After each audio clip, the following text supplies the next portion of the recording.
Entre Versailles et Paris, Viroflay bénéficie d'un environnement naturel et urbain privilégié et d'une desserte exceptionnelle. 3 lignes de train, un tramway et plusieurs lignes de bus aux portes de la capitale. Une attractivité tant pour ses habitants que pour les promoteurs et une source de spéculation à l'origine de nouveaux projets immobiliers.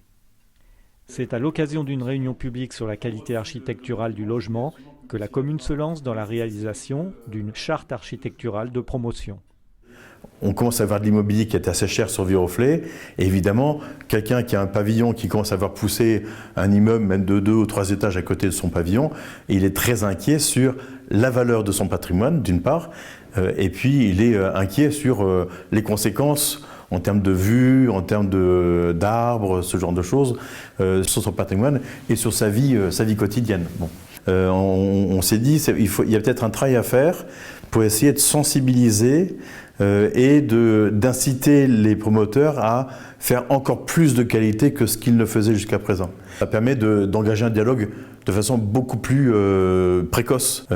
Et donc en fait, en discutant avec les responsables du CAUE, on s'est dit effectivement la population, c'est indispensable d'associer, mais il faut aussi associer d'autres acteurs, des promoteurs, des bailleurs sociaux, des associations d'environnement, des élus, y compris des élus de groupes minoritaires du conseil municipal, pour faire en sorte que cette charte soit la plus partagée possible, pour leur faire exprimer les choses qu'elles souhaitent voir dans cette charte, pour les faire participer de façon la plus efficace possible.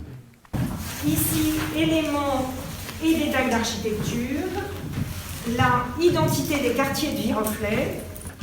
Et le CIE nous a proposé donc de faire ça par atelier. Il y a eu 2 ou 3 ateliers successifs, avec un petit peu de temps entre chacun, et des ateliers très participatifs auxquels chacun on a mélangé autour de petites tables rondes et avec des petits groupes travaillant sur des thématiques, avec des photos en disant ce qu'on aimait, ce qu'on n'aimait pas, ce qu'on voulait, ce qu'on ne voulait pas, faire un certain nombre de choses en faisant réagir les gens sur à la fois des photos de Viroflay mais des photos d'ailleurs.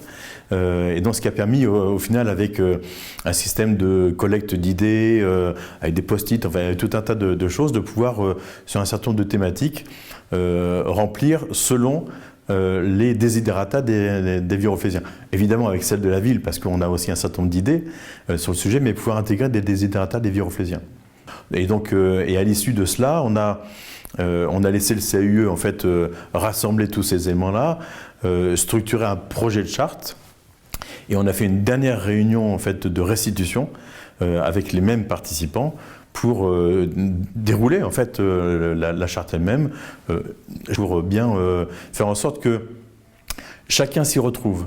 L'architecture, l'urbanisme, c'est quelque chose qui, c'est un vrai métier, et on n'a pas forcément je dirais la connaissance complète en interne dans Viroflay, donc on a besoin de s'élargir. Donc je trouve que c'est un bon moyen en fait en élargissant. Alors évidemment, ce ne sont pas des ateliers avec 50 personnes ou 100 personnes, c'est plus compliqué, mais néanmoins, ça nous donne raison sur la participation qu'on souhaite avoir de la part des habitants.